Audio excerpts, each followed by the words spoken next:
আলাইকুম। সিসিএস এর এই পর্বে আমরা মজার কিছু বিষয় নিয়ে আলোচনা করব। আমরা কালার সম্পর্কে এভরি ডিটেলস কিন্তু আলোচনা করে ফেলেছি। আমাদের এই পর্বটা হলো 9 নাম্বার পার্টের 6 নম্বর পর্ব।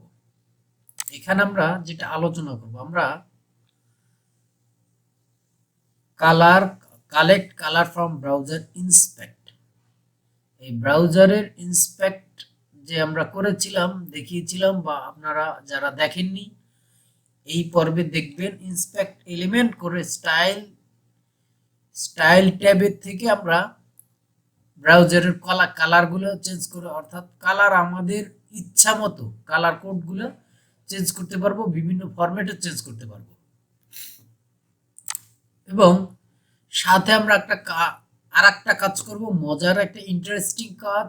সেটা হলো আমরা কালার কালেক্ট করার জন্য পিকজি নামে একটা টুলস ইউজ করব। অসাম একটা টুলস। আপনারা কালার নিয়ে এতদিন যে আমরা যে কাজগুলো করেছি, হয়তো আপনাদের টেনশন লেগেছে, বাট কালার নিয়ে কোনো রকম কোনো টেনশন আপনাদের করতে হবে না, সেই ব্যবস্থা আজকে করব। তো চলুন আমরা আমাদের রেগুলার বেসিসে যেই কাজগুলো করি সেটা আমরা করি। প্রথমে আমরা গিট ব্রাউন্স একটা চেঞ্জ করব, নতুন ব্রাউন্সে। লক্ষ্য করলে দেখবেন আমি কিন্তু রেগুলার যে কাজটা করি, নতুন একটা ব্রাঞ্চ ক্রিয়েট করেছি গিটহাবের, সেটাতে শিফট করে ফেলেছি। এখন আমরা আমাদের প্রজেক্টটা কোড এডিটরে ওপেন করব। আমাদের প্রিভিয়াস পর্বের যেই কাজগুলো করেছিলাম, স্টাইল এবং HTML ফাইল, সেটাই কিন্তু আছে। এর উপরে আমরা দেখাবো কিভাবে কি করা যায়, কালার ফরম্যাট কিভাবে চেঞ্জ করা যায়, বিভিন্ন কালার করা যায়। আমরা কালার না জেনেও আমরা কালারের কাজ কিভাবে করতে পারবো। তার জন্য আমাদের এটা প্রথমেই আমাদের গো লাইভে ক্লিক করে আমাদের ব্রাউজারে আমাদের সাইটটা চালাতে হবে। লক্ষ্য করুন আমাদের প্রিভিয়াস পর্বগুলো যে 3টা পর্ব আসছে প্রিভিয়াসলি কালারের উপরে, এই 3টা কাজ আমরা করেছিলাম আপনাদের দেখানোর খাতিরে। ডিজাইনটা অত একটা ভালো হয়নি, বাট কোনো ব্যাপার না। আমরা কি করব, মাউসের রাইট সাইডে ক্লিক করব। মাউসের দুই পাশে 2টা বাটন থাকে, রাইট সাইডে ক্লিক করলে দেখুন এইভাবে একটা ভিউ শো হবে আমাদের সামনে। এভাবে একটা ভিউ শো হবে। এখান থেকে যেটাকে বলে হলো টুগলও বলতে পারি। আচ্ছা, যাই হোক, আমাদের এই লেখাগুলো শো হয়েছে। নিচে থেকে দেখুন যে ইন্সপেক্ট লেখা, ইন্সপেক্টে ক্লিক করলাম। ক্লিক করার সাথে সাথে এইখানে দেখুন, আপনাদের হয়তো বা নিচেও আসতে পারে, বাট আমারটা ডান পাশে আসছে। তো এইখানে দেখুন এলিমেন্ট সিলেক্ট করা আছে। এলিমেন্ট এইটা অপশনটা আমি একটু যদি নিচে নেই তাহলে হয়তো আপনার দেখতে সুবিধা হবে। এখানে দেখুন যা আছে, এইখান থেকে এলিমেন্ট সিলেক্ট করা আছে। এইখানে দেখুন আরও অনেক ট্যাব আছে। আমাদের এইগুলো কোনো কাজ নাই এখন, অর্থাৎ এখন আমরা যেটা শিখছি এইখানে ওইগুলোর কোনো কাজ নাই। এখানে দেখুন আমরা এই যেটা সিলেক্ট করতেছি, এইটা কিন্তু উপর থেকে দেখাচ্ছে যে এই এলিমেন্ট আমরা সিলেক্ট করতেছি। আমরা এটা সিলেক্ট করলাম। সিলেক্ট করার পরে এইখানে দেখুন এই ক্লাসটা কিন্তু এই ডান পাশে আমাদের কিন্তু সুন্দরভাবে দেখাচ্ছে। আমি এইটাকে আরেকটু বড় করে নেই, তাহলে বোধহয় একটু ভালো হবে। এখানে দেখুন RGB কালার আমরা ব্যবহার করছি। আমরা যদি চাই এটাকেই আমরা এই সেম জিনিসটাকে আমরা এই সেম কালারটাকে হেক্স কালার ব্যবহার করব।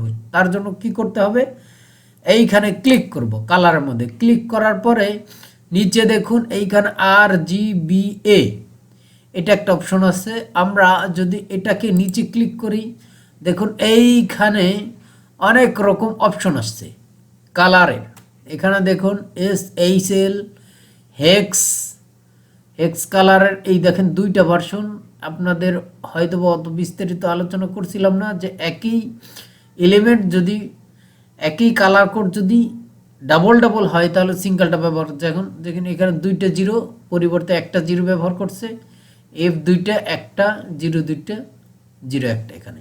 আচ্ছা সেটা বিষয় না, বিষয়টা হলো আমরা এইটা যদি এইচএসএল কালার ব্যবহার করতে চাই সেক্ষেত্রে দেখুন এখানে ক্লিক করলে আপনাদের দেখুন এখানে এইচএসএল কালার চলে আসছে। এখন যদি আমরা অন্য কোনো জায়গায় ক্লিক করি, আচ্ছা এইখানে ক্লিক করলাম, এইখানে ক্লিক করার পর দেখুন এইখানে এসএসএল কালার কিন্তু দেখাচ্ছে। এটা আমরা যদি চাই যে এখান থেকে আমরা কপি করে নিও, সিলেক্ট করলাম, সিলেক্ট করে আমাদের যে সিএসএস ফাইল এইখানে আমরা যেটা প্রথমটা না এইখানে আমরা কপি করে নিয়ে এসে পেস্ট করে দিলাম। দেখুন আমাদের কিন্তু কালারটা কিন্তু সেম থাকলো কিন্তু ফরম্যাটটা কিন্তু চেঞ্জ হয়ে গেছে। এখানে আপনাদের ডিগ্রি দেখাচ্ছে, আমরা যেভাবে কমা কমা দিয়ে কাজ করছি এখানে কমা দিতে হয়নি, ডিগ্রি এইভাবে লিখলে হবে, কোনো প্রবলেম না, কাজ করবে আপনাদের। এটা সেভ করলাম, সাথে সাথে দেখুন এই সেম জিনিসটা কিন্তু আমাদের এখানে দেখাচ্ছে, কোনো প্রবলেম হচ্ছে না। আমরা যদি এটা চেঞ্জ করে আবার যদি হেক্স কালার করতে চাই এইখানে দেখুন এটা ক্লিক করলাম, ক্লিক করার পরে স্ক্রল বার একটু নিচে নিলাম, এখানে আমাদের এইচএসএল কালার এটা আছে। দেন আমরা নিচে ক্লিক করলাম, এই যে হেক্স কালার যদি করতে চাই সেক্ষেত্রে আমরা এটা ক্লিক করলাম, ক্লিক করার পর দেখুন আমাদের হেক্সা কোডটা চলে আসছে। এটা আমরা কপি করে নিয়ে সুন্দর করে ওখানে বসিয়ে দিলে কিন্তু আমাদের কাজটা হয়ে যাবে। অর্থাৎ আমাদের যেই ফরম্যাটেই ক্লায়েন্ট করতে বলুক না কেন আমাদের কালার ফরম্যাট নিয়ে কিন্তু এখন আর কোনো চিন্তা করতে হবে না। কালারের ফরম্যাটটা কিভাবে চেঞ্জ করতে হবে সেটা কিন্তু আমরা জানি। আমরা যখন কাজ করব যদি হয়তো আমাদের আরজিবি কালারটা পছন্দ না বা এইচএসএল কালারটা পছন্দ না, এখানে কি ডিগ্রি টিগ্রি আছে, কি পার্সেন্ট আছে, যত গ্যাঞ্জাম আছে, তো আমরা চাচ্ছি যে হেক্স কালারে কাজ করব, তো সেক্ষেত্রে ওখানে করতে পারেন। আপনার জন্য আরেকটা কাজ হলো আপনারা যদি একদমই না জানেন তো সেক্ষেত্রে আপনার কাজ করেন এখানে গ্রিন লেখেন বা আচ্ছা গ্রিন লিখলাম, গ্রিন লিখে দিলাম, আমাদের কালার কোডটা জানা নেই, তো সেক্ষেত্রে আমি এটা সেভ করলাম, সেভ করার পরে এইখানে তো চলেই আসবে, এইখানে দেখুন গ্রিন চলে আসছে। এইখানে আমরা ক্লিক করে আমরা কিন্তু এইখানে এটার কালার কোডটা কিন্তু নিয়ে নিতে পারি। এতে এইচএসএল কালার কোড, তারপরে এটা এসএসএল আরজিবি, এটা সুন্দরভাবে আরজিবিটা আছে, আরজিবি এ যাই হোক যেটাই হোক কোনো প্রবলেম না। আমরা এখানে অন্য এক জায়গায় ক্লিক করে এইটা এখান থেকে ধরুন এই পর্যন্ত কালার পর্যন্তই কপি করে নিয়ে আমরা এখানে সেভ করে দিলাম। আচ্ছা আমাদের এই কোডটা বারবার আমাদের ওই পর্যন্ত আসছে, আচ্ছা কোনো প্রবলেম নাই। দেখুন সুন্দরভাবে কিন্তু আরজিবি কালারটা আমাদের এখানে আসছে। আমাদের যে কোনো কালার এখান থেকে কালারের নাম লিখে বা যে কোনো একটা কালার কোড সিলেক্ট করে আমরা এইখান থেকে কালারের ফরম্যাটটা কিন্তু আমরা আমাদের নিজেদের মতো করে ক্লায়েন্টের চাহিদা অনুযায়ী আমরা কিন্তু সিলেক্ট করতে পারি। তো এটাই ছিল অত্যন্ত মজাদার একটা জিনিস যে আমরা যখন কাজ করব তখন কিন্তু আচ্ছা আমাদের কালারটা কিন্তু এরকম দেখাচ্ছে। এখানে কিন্তু আমরা কাজ করলে সরাসরি লাইভ দেখতে পারবো আমাদের কাজটা কালারটা কীরকম হচ্ছে। এখানে দেখুন আমাদের কালারটা এরকম আসতেছে, এইখানে দেখুন উপরে কিন্তু চেঞ্জ হচ্ছে কালারটা, এখানে খেয়াল করুন চেঞ্জ হচ্ছে, কিন্তু এইখানে দেখুন আমাদের কালারটা কোন কালারটা শ্যুট করতেছে আমাদের ওয়েবসাইটের সাথে। তো সেটা আমরা সেভ, এটা হলো সিলেক্ট করে অন্য জায়গায় ক্লিক করলাম, ক্লিক করার পরে এটা আমরা এইখান থেকে সিলেক্ট করে কপি করে নিয়ে গেলাম, নিয়ে গিয়ে এইখানে পেস্ট করে দিলাম। দেখুন আমাদের যে আগের কালারটা যেটা আমরা ইউজ করেছিলাম সেটা কিন্তু চলে আসছে আমাদের এটা লাইভ ওয়েবসাইট। এইখানে কিন্তু সুন্দরভাবে ওই কালারটা কিন্তু দেখাচ্ছে, কোনো প্রবলেম হচ্ছে না। এ পর্যায়ে আমরা যেটা দেখব নিচে একটা টুলস আমরা ইনস্টল করার কথা বলছি, ওটার একটু ব্যবহার দেখব ছোট পরিসরে। তো চলুন দেখি। তো আমি আমার ব্রাউজারটা ওপেন করলাম, ব্রাউজার আসছে, ব্রাউজার থেকে আমরা লিখব পিকজি কালার পিকার লিখে এখানে যে রেজাল্টগুলো আসছে এইখানে দেখুন, উপরেরটা একটা আসছে, নিচে সফটনিকের ওয়েবসাইট থেকে আসছে, এইখানে দেখুন রেটিংও দেয়া আছে। এটা ওপেন করতে পারে। আচ্ছা, আমরা এই ফ্রি লেটেস্ট ভার্সন লেখা আছে, এইটা ওপেন করব। আপনারা সফটনিকের ওয়েবসাইট থেকে সুন্দরভাবে ডাউনলোড করতে পারেন। আমরা এটা ওপেন করব, এখান থেকে ফ্রি ডাউনলোড করে নিব।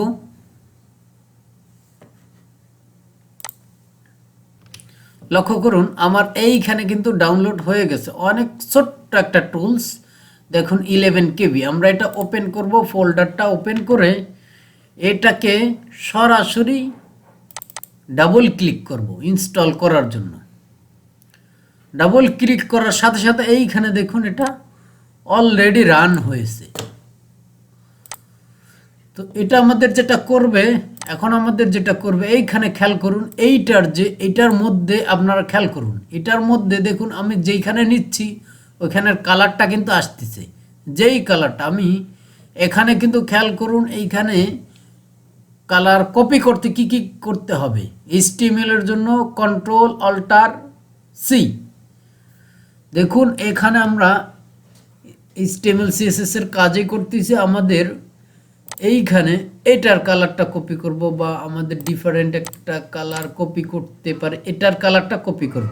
সেক্ষেত্রে Ctrl-Alt-C কপি করলাম। কপি করার পরে আমরা কি করব, আমাদের এই যে নিচের অংশটা, আচ্ছা এই ব্যাকগ্রাউন্ডটা চেঞ্জ করে আমরা এটাতে দিয়ে দেব Ctrl-V লিখে। লিখলে তো হবে না, আমাদের CSS যেহেতু এটা হেক্সা কোড কপি করেছে, এটা একটা হ্যাশ দিয়ে দিতে হবে সামনে। হ্যাশ দেওয়ার পরে দেখুন, লক্ষ্য করুন আমাদের কালারটা কিন্তু চলে আসছে। আমরা এবার সেভ করে আমাদের যে যেটা সেটা কিন্তু সুন্দরভাবে দেখাচ্ছে, আমাদের এটা কিন্তু সুন্দরভাবে দেখাচ্ছে।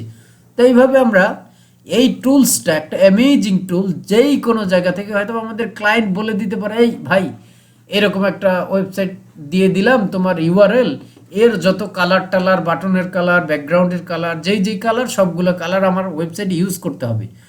তা আপনি এইভাবে ইন্সপেক্ট করে কালারগুলো নিতে পারেন, বা এই কালার পিকার ছোট্ট একটা টুলস ব্যবহার করে আপনার কিন্তু অসাধারণ কাজগুলো করতে পারেন।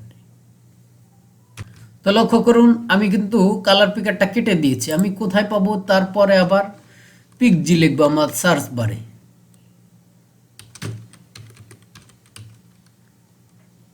পিকজি লিখবো, দেখুন পিকজি অ্যাপটা কিন্তু এখানে চলে আসছে। আমরা এখান থেকে রান করে নিতে পারবো। এইখানে দেখুন সুন্দরভাবে রান হচ্ছে। তো এই ছিল আজকে আমার এই অ্যামেজিং একটা কালার নিয়ে একটা পর্ব, একটা টুলস ইনস্টল করা এবং কালার ফরম্যাটটা ইন্সপেক্ট এলিমেন্ট করে কিভাবে কালার ফরম্যাটটা চেঞ্জ করতে হয়, সেই বিষয়গুলো মোটামুটি একটা বিস্তারিত আলোচনা করলাম।